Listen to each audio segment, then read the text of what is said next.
Hello everyone, welcome to wisdom classes. मेरा नाम है डॉक्टर स्वास्तिका शर्मा और एक बार फिर से आप सभी का स्वागत है।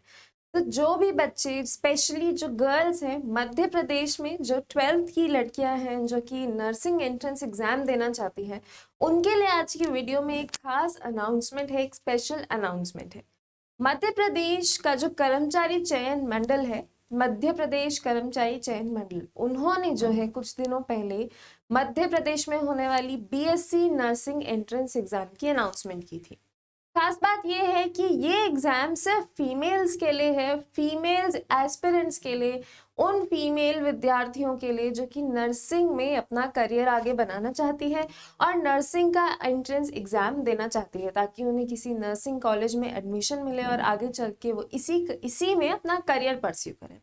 तो मध्य प्रदेश कर्मचारी चयन मंडल जो है, उन्होंने एग्जाम की घोषणा की है और इस एग्जाम का नाम है आपका PNST, pre nursing selection test. Pre nursing selection test देने से बच्चों को गवर्नमेंट और प्राइवेट दोनों इंस्टीट्यूशंस में नर्सिंग, स्पेशली मध्य प्रदेश के बच्चों को, फीमेल कैंडिडेट्स को नर्सिंग में एंट्रेंस एग्जाम देने के बाद नर्सिंग में सीट मिल सकती है।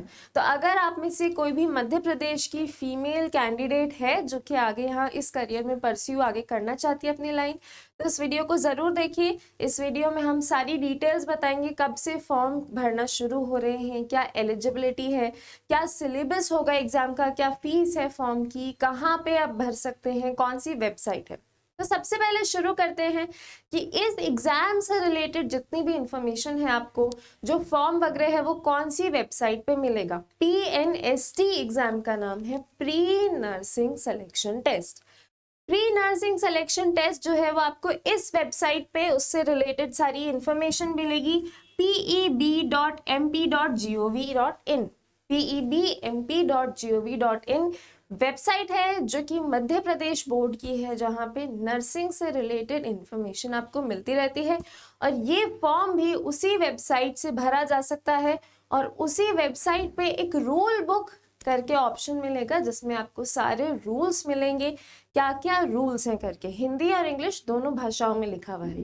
तो आगे बढ़ने से पहले बता दूं कि पूरी जानकारी आपको इस वेबसाइट पे मिल जाएगी। इस वीडियो में हम ज्यादातर जानकारी देने की कोशिश करेंगे, फिर भी आपको अगर कोई डाउट है तो इस वेबसाइट पे जाके आप रूल बुक डाउनलोड कर सकते हैं। ठीक है, तो अब बढ़ते हैं हम अपने वीडियो की तरफ कि क्या है एक्चुअली एग्जाम और कब से कब तक भरा जा सकता है। तो ये जो एग्जाम है आपका PNST का exam, pre nursing selection test, सबसे पहले किस लिए है ये, तो ये है आपका BSc नर्सिंग। जो बच्चे BSc करना चाहते हैं नर्सिंग से, उन बच्चों के लिए है। BSc नर्सिंग का एग्जाम है, ये एंट्रेंस एग्जाम है, इससे हम कॉलेज में जा सकते हैं, नर्सिंग के कॉलेज में जा सकते हैं। किन बच्चों के लिए है? मध्य प्रदेश के स्टूडेंट्स के लिए है और किसी स्टेट के स्टूडेंट्स के लिए नहीं है। सिर्फ मध्य प्रदेश के जिनके पास मूल निवास प्रमाण पत्र है वो ही एग्जाम दे सकते हैं, मध्य प्रदेश के लिए। और उन बच्चों में से भी सिर्फ फीमेल्स के लिए है। मध्य प्रदेश में जो है वो सिर्फ फीमेल्स नर्सिंग कॉलेज से नर्सिंग कर सकती है। तो ये एग्जाम फीमेल्स ओनली है, मेल्स नहीं दे सकते हैं इस एग्जाम को। ये तो हुआ ये एग्जाम क्या है।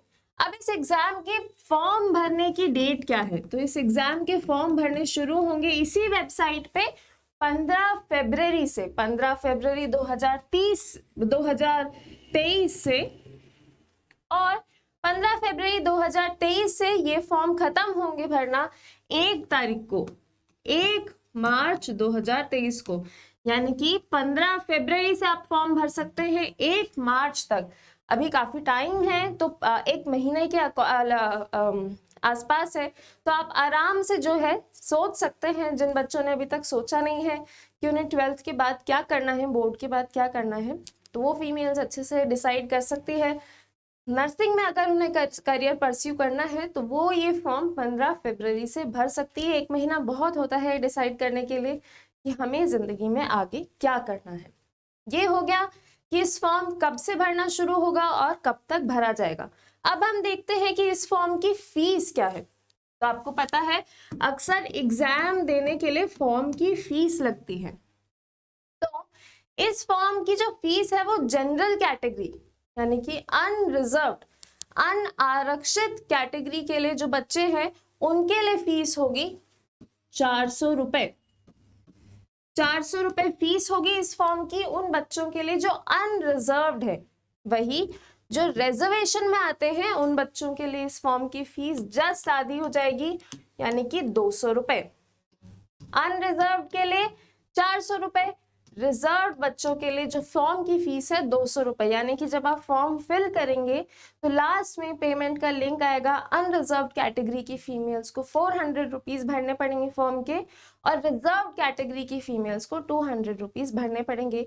बहुत ज्यादा फीस नहीं है, बहुत मिनिमल अमाउंट की फीस है। 400 या 200 रुपए हम कहीं भी पिज्जा बर्गर खाने में लगा देते हैं। तो हम ये फॉर्म भर के बिल्कुल ये एग्जाम दे सकते हैं ताकि हम अपनी जिंदगी में और आगे नर्सिंग जैसा ब्राइट फ्यूचर में हम आगे स्टेप कर सके। अच्छा, एक और बात है कि अगर आपको इस एग्जाम के थ्रू गवर्नमेंट कॉलेज मिलता है तो बहुत ही अच्छी बात है। क्यों? क्योंकि जो लड़कियां मध्य प्रदेश में गवर्नमेंट कॉलेज में पढ़ती हैं उनका आगे चल के गवर्नमेंट जॉब पक्की होती है। जो मध्य प्रदेश की सरकार है वो गवर्नमेंट कॉलेज में पढ़ने वाली फीमेल्स को, नर्सिंग की फीमेल्स को आगे चल के गवर्नमेंट नौकरी में ही लगाती है। तो ये बहुत ही अच्छा तरीका भी है उन लड़कियों के लिए जो आगे चल के गवर्नमेंट जॉब्स करना चाहती है। तो ये फॉर्म जरूर से भरें। अब हम इसके बाद देखते हैं कि क्या है इसका एलिजिबिलिटी क्राइटेरिया, यानी कि कौन लोग भर सकते हैं इस फॉर्म को। जैसे कि मैंने बताया, बच्चा मध्य प्रदेश का मूल निवासी होना चाहिए, फीमेल ओनली, सिर्फ फीमेल्स भर सकती हैं ये फॉर्म, मेल्स नहीं भर सकते हैं। इसके अलावा जो बच्ची है, जो लड़की है, वो 17 साल से बड़ी होनी चाहिए, उसकी उम्र 17 साल से या 17 साल से ज्यादा होनी चाहिए और 28 साल या उससे कम होनी चाहिए। यानी कि लोअर एज लिमिट है आपकी 17 इयर्स, उससे छोटी बच्चियां नहीं भर सकती है, और अपर एज लिमिट है 28 इयर्स, यानी कि उससे बड़ी बच्चियां नहीं भर सकती हैं। पर इसके लिए एक एक्सेप्शन है। एक्सेप्शन ये है कि जो लड़कियां ऑलरेडी आशा कर्मचारी हैं, जो लड़कियां ऑलरेडी आशा कर्मचारी हैं, उनके लिए अपर एज लिमिट है 35 साल। यानी कि अगर कोई फीमेल वर्कर आशा कर्मचारी है और वो 35 साल या उससे छोटी है तो वो ये फॉर्म आराम से भर सकती है। नॉर्मल बच्चियों के लिए इसकी अपर एज लिमिट है 28 इयर्स, 28 साल, पर आशा कर्मियों के लिए इसकी जो एज है वो 35 साल तक कर रखी है। और यही जो शेड्यूल कास्ट, शेड्यूल ट्राइब के जो लोग हैं, जो बच्चियां हैं, उनके लिए 5 साल तक का रिलैक्सेशन है अपर एज में। यानी कि 28 में 5 ऐड कर दीजिए, इतने साल तक की SC ST जो बच्चियां हैं वो फॉर्म भर सकती है। दोबारा से बताती हूं मैं, 28 साल तक की अनरिजर्व बच्चियां भर सकती है, 35 साल तक की आशा सहकर्मियां भर सकती है, और 28 में 5 जोड़ दीजिए इतने साल तक की, यानी कि 5 सालों का रिलैक्सेशन है। SC ST schedule caste, schedule tribe की बच्चियों को वो इस फॉर्म को भर सकती है। यानी कि आप जो है अगर अनरिजर्व्ड हैं तो 2005 से जो है पहले पैदा नहीं हो सकती। ठीक है, 2005 के बाद का बर्थ नहीं हो सकता, उससे पहले का बर्थ होना चाहिए। तो ये हो गया हमारा एज एलिजिबिलिटी। एज एलिजिबिलिटी के बाद आता है हमारा कि कौन सा सब्जेक्ट होगा हमारे पास, कौन सा सब्जेक्ट होना चाहिए। तो सब्जेक्ट कंपलसरी है 12th बायो। 12th में बच्चियों के पास बायोलॉजी होना चाहिए सब्जेक्ट। हिंदी मीडियम या इंग्लिश मीडियम कोई सा भी बोर्ड हो चलेगा, पर 12th में एज अ सब्जेक्ट बायो होना कंपल्शन है। जो बच्चियां ये फॉर्म भर के ये एग्जाम देना चाहती हैं उनके लिए, ये जो 12th पास है वो बच्चियां भी दे सकती है एग्जाम, और जो बच्चियां इस साल 12th बोर्ड में अपीयर होंगी, यानी कि अभी 12th में है, करंटली, वो भी ये फॉर्म भर सकती हैं और आराम से ये एग्जाम क्वालिफाई करके नर्सिंग के फील्ड में आगे बढ़ सकती हैं। जिन्होंने 12th पास कर ली है वो भी भर सकते हैं और जो अभी करंटली 12th में हैं वो भी भर सकती हैं। तो ये बताया मैंने आपको एलिजिबिलिटी क्राइटेरिया, यानी कि कौन कौन इस एग्जाम को दे सकता है। अब मैं आगे बढ़ती हूँ कि जो है क्या सिलेबस होता है एग्जाम का। इस एग्जाम का सिलेबस क्या होता है, क्या क्या आता है। पहले तो ये एग्जाम हिंदी और इंग्लिश दोनों भाषाओं में आता है, तो जो बच्चियां हिंदी में कंफर्टेबल है वो भी पेपर दे सकती है, जो इंग्लिश में कंफर्टेबल है, अंग्रेजी में कंफर्टेबल है, वो भी एग्जाम आराम से दे सकती है। हिंदी और इंग्लिश दोनों भाषाओं में आता है ये पेपर। इसके अलावा 11th और 12th दोनों का सिलेबस आता है, सिर्फ 11th का भी नहीं, सिर्फ 12th का नहीं, 11th और 12th दोनों का सिलेबस आता है थोड़ा थोड़ा इस एग्जाम में।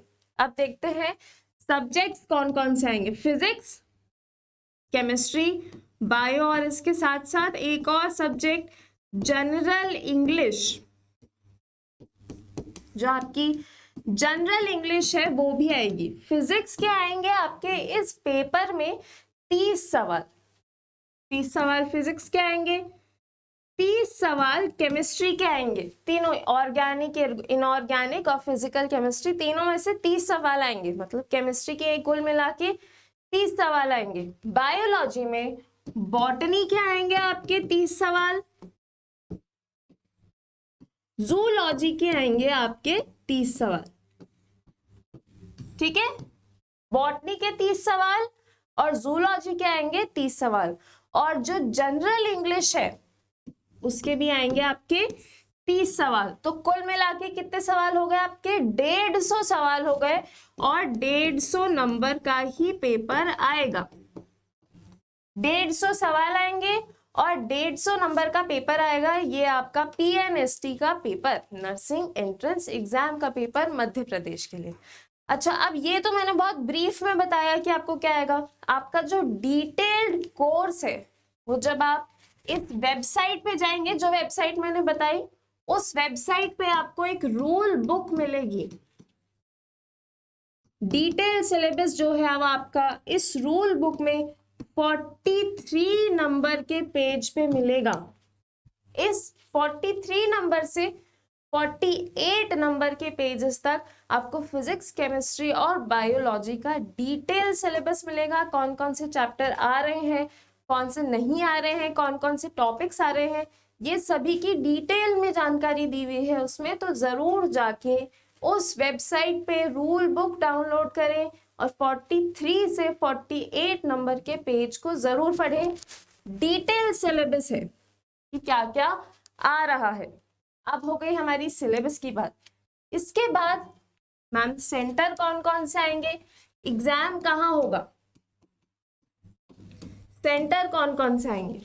तो जो मध्य प्रदेश की सरकार है उन्होंने सेंटर के नाम दिए हैं।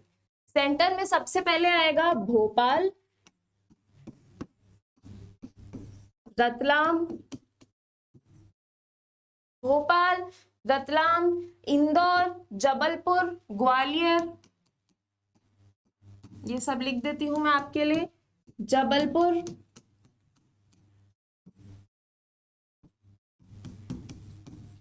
ग्वालियर, इसके अलावा सागर, सतना, उज्जैन, ये सब जो है आपके सेंटर के नाम है। इनमें से आप जो है वो सेलेक्ट कर सकते हैं कोई भी एक सेंटर जिस पे आप एग्जाम देके जाएं। इन सेंटर में एग्जाम कहाँ होगा वो आपके एडमिट कार्ड पे लिखा हुआ आ जाएगा। अब सबसे जरूरी बात, मैम एग्जाम कब है, तो आपका ये जो एग्जाम है ये एग्जाम है जून के महीने में। ये एग्जाम है आपका 8 जून 2023 को। ये है आपकी एग्जाम डेट। इसी के आसपास आपका एम्स का एग्जाम भी होगा। तो जिन बच्चों ने तैयारी शुरू नहीं की है वो अभी तैयारी शुरू कर सकते हैं, बहुत टाइम है और आराम से सिलेबस पूरा हो जाएगा। स्पेशली 12th का सिलेबस तो पूरा हो ही जाएगा क्योंकि 12th का ही एग्जाम आप देंगे अभी। तो ये जो है ये पूरी डिटेल जानकारी थी। 2 बैचेस में एग्जाम होगा ये, एक सुबह एक शाम को। आप 2 घंटे का एग्जाम होगा, आपका कौन सा बैच आता है वो आपके एडमिट कार्ड पे लिखा जाएगा। और ये एक बहुत ही अच्छी अपॉर्चुनिटी है मध्य प्रदेश की फीमेल्स के लिए नर्सिंग में अपना करियर बनाने की। तो जरूर से एग्जाम दीजिए और तैयारी कीजिए। और ऐसे ही और कई सारे एग्जाम की अपडेट्स हम अपने चैनल पे लाते रहेंगे।